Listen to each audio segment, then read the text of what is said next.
మాదనపల్లి దగ్గర విశ్వాలయం అది. మేము ఉండేది కదిర్లో సార్. ఇప్పుడు ఉండేది కదిర్లో శ్రీకాంత్ అనే అబ్బాయిని పెళ్లి చేసుకున్నాను సార్. నేను ఆ అబ్బాయి చేసుకోలేదని అంటున్నాడు. ఎఫ్ఐఆర్ అన్నాడు. ఎఫ్ఐఆర్ అయినా కూడా నాకు ఒక బాబు పుట్టినాడు సార్. పుట్టి 1 నెల అయింది. అమ్మేసినాడు సార్ 3 లక్షలకి. నాకు నా భర్త నా బిడ్డ కావాలి సార్.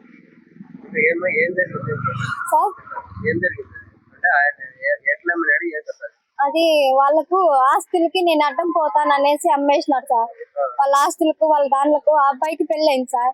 పెళ్ళైన విషయం ఫస్ట్ చెప్పలేదు, మళ్ళీ తర్వాత చెప్పినాడు. వాళ్ళ ఆస్తులకు అంతా నేను అడ్డం పోతాను, నా బిడ్డ అడ్డం అనేసి నేను రేపు పొద్దున్నే వాళ్ళ ఆస్తులకు పోయి అడుగుతాననేసి అమ్మేసినాడు సార్. ప్రెగ్నెన్సీ అప్పటి నుంచి నన్ను వేధిస్తానే ఉన్నాడు సార్. అమ్మేయాలా అనేసి నేను అడుక్కొని సాకుంటానని చెప్పినాడు సార్. మళ్ళీ మధ్యలో వేరే వాళ్ళ ద్వారా అమ్మిచ్చేసినాడు సార్ 3 లక్షలకి. తెలుసు సార్. నాకు తెలిసి మళ్ళీ నేను అడిగినాను సార్. తెలిసింటే మళ్ళీ కేసులు పెట్టినా సార్. నేనే పోయి ఆడ బీకోత్ కొట్టేషన్ లో పెట్టింటే వాళ్ళు నువ్వు కూడా పెట్టినావు కదా సంతకాలు, నువ్వు ఎట్లా పెట్టినావు అంటే నన్ను బెదిరించింటే పెట్టినాను సార్. కొచ్చేకి చంపేకి వచ్చినారు సార్. ఇద్దరు గాయాలు కూడా అయినాయి సార్.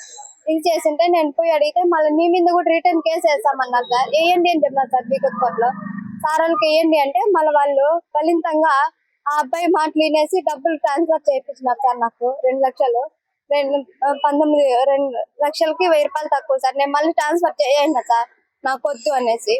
ఆ అబ్బాయికి ఏమన్నా రాపిచ్చేసినారు సార్. నాకు ఆ అబ్బాయికి ఏం సంబంధం లేనిట్టు అబ్బాయి ఫోన్ చేయకూడదు, మాట్లాడకూడదు, మీ సావు మీరు సావండి అనేటట్టు రాపించినారు సార్ వాళ్ళు.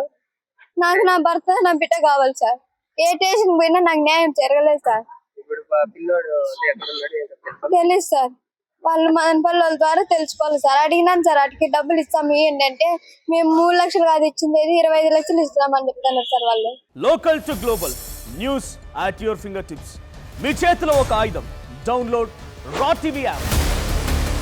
Media legend Ravi Prakash is back.